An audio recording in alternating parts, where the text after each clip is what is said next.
Hi, hello, and welcome to SP Academy. I am Sham Pujar. Today, again, I have chosen an example from Exemplar NCRT textbook. The feature of this problem is it is a problem from arithmetic progression, but it also involves comprehension of the English language. So, I am bringing you this typical problem to highlight the fact that understanding the wordings of the problem also carries an equal importance. This importance is not given in maths classes.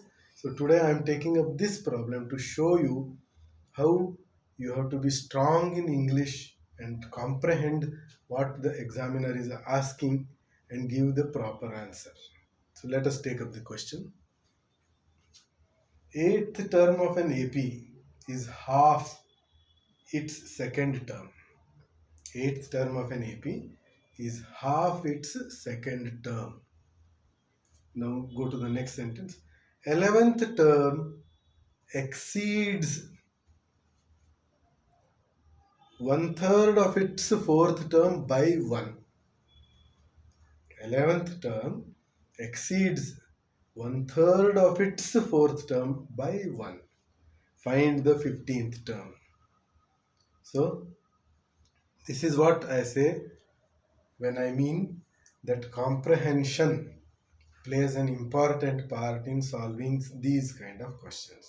I am going to take up another problem in circles that also involves a lot of English comprehension. Okay. So today we are focusing only on this. In our revision series, we are going to see how you can become stronger in mathematics by becoming stronger in English. Let us start. We have to convert these English sentences into our mathematical statements. How do we do that? This is assuming that you know all the basics and fundamentals of arithmetic progression. I am directly going into revision exercises, picking up problem from exemplar book so that we can become stronger and more powerful in maths and face any kind of board exam with utmost ease. Let us start quickly.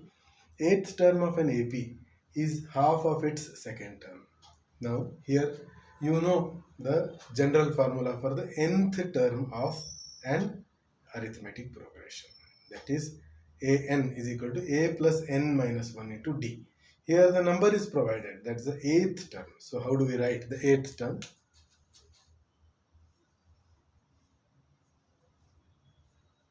A is the first term of the AP and do I know the common difference here? No, I don't know. So I'm going to write it as D. Now, half of its second term. It is half of the second term. So now just we will write down what is the second term. Then we will go to the equation part of it.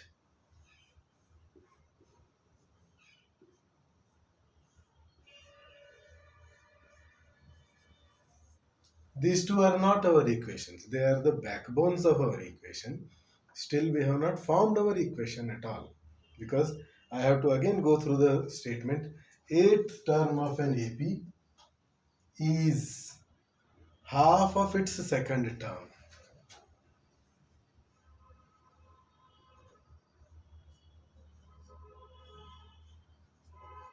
Eighth term of an AP is half of its second term.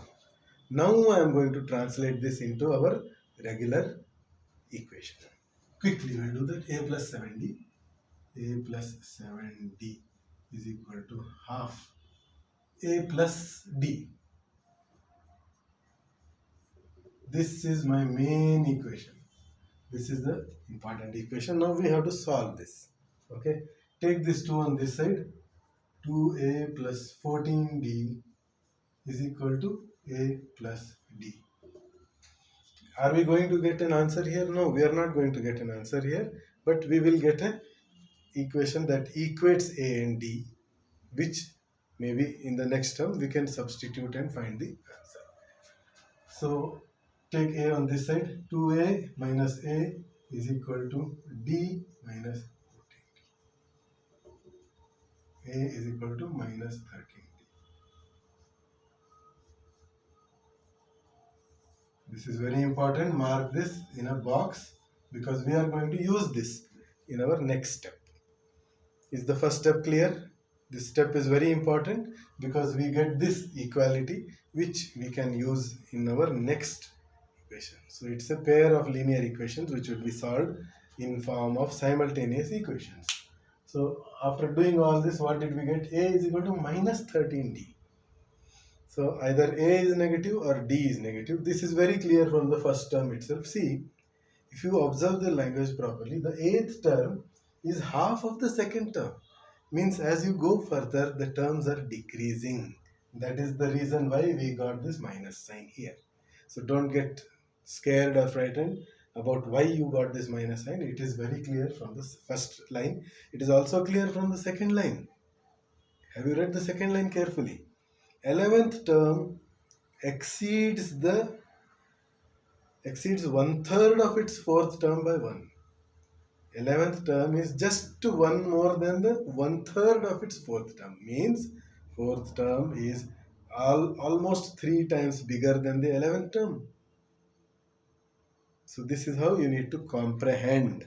This is why I always keep telling maths is not just maths. Maths is everything. You need to know a lot about English also. Okay. Barring this, I am going to erase everything now. We'll keep this because we need it. Now see what happens in the next one. Next one also we will write like this. What is the 11th term? I'll take a shortcut. A11 is equal to A plus 10D because we know all this and we don't have to write all the basics again. We know it. And let us see what is the fourth term.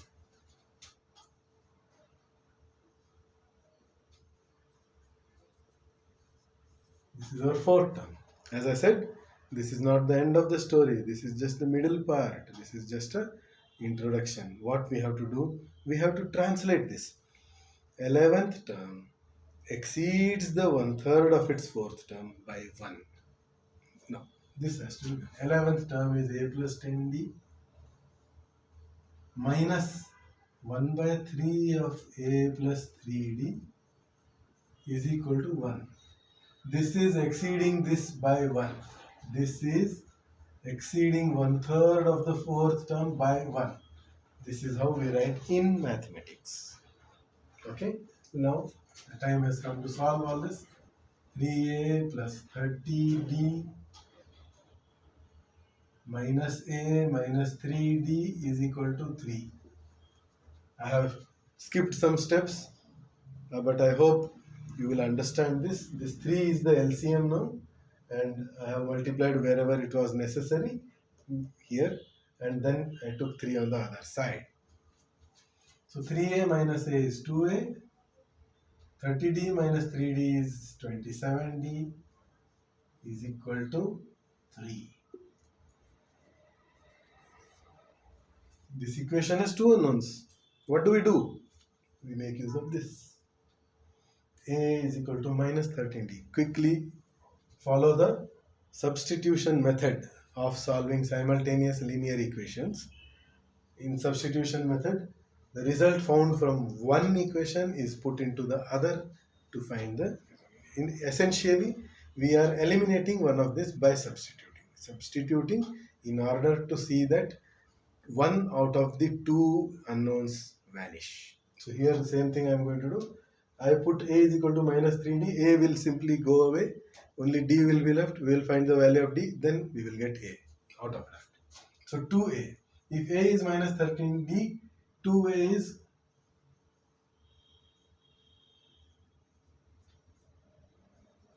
how simple?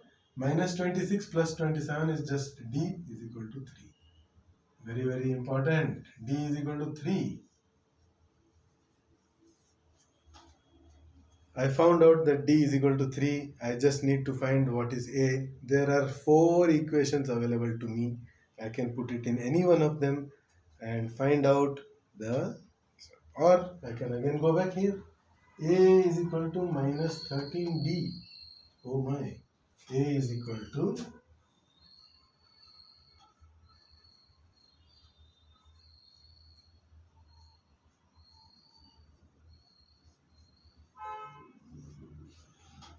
A is equal to minus 39 and D is equal to 3. This is the solution for the arithmetic progression that we were given. So if you feel like, you can also check the results, but if the procedure is correct, this should be the right answer.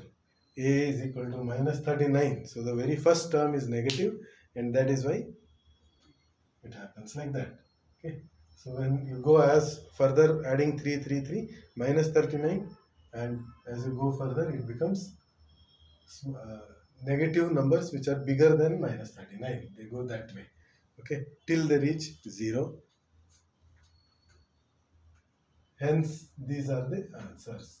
So I hope I have been able to tell you very clearly how the understanding of the language of the examiner, of the person who frames the question, is very important. We need to clearly understand the language of the questioner, and we should become a questioner, try to understand what he is asking, and translate that into the normal mathematical equations and solve it. I hope this is clear to all of you. Very quickly, we are coming to circles, another problem where comprehension of the language is of great importance. So till then, bye bye.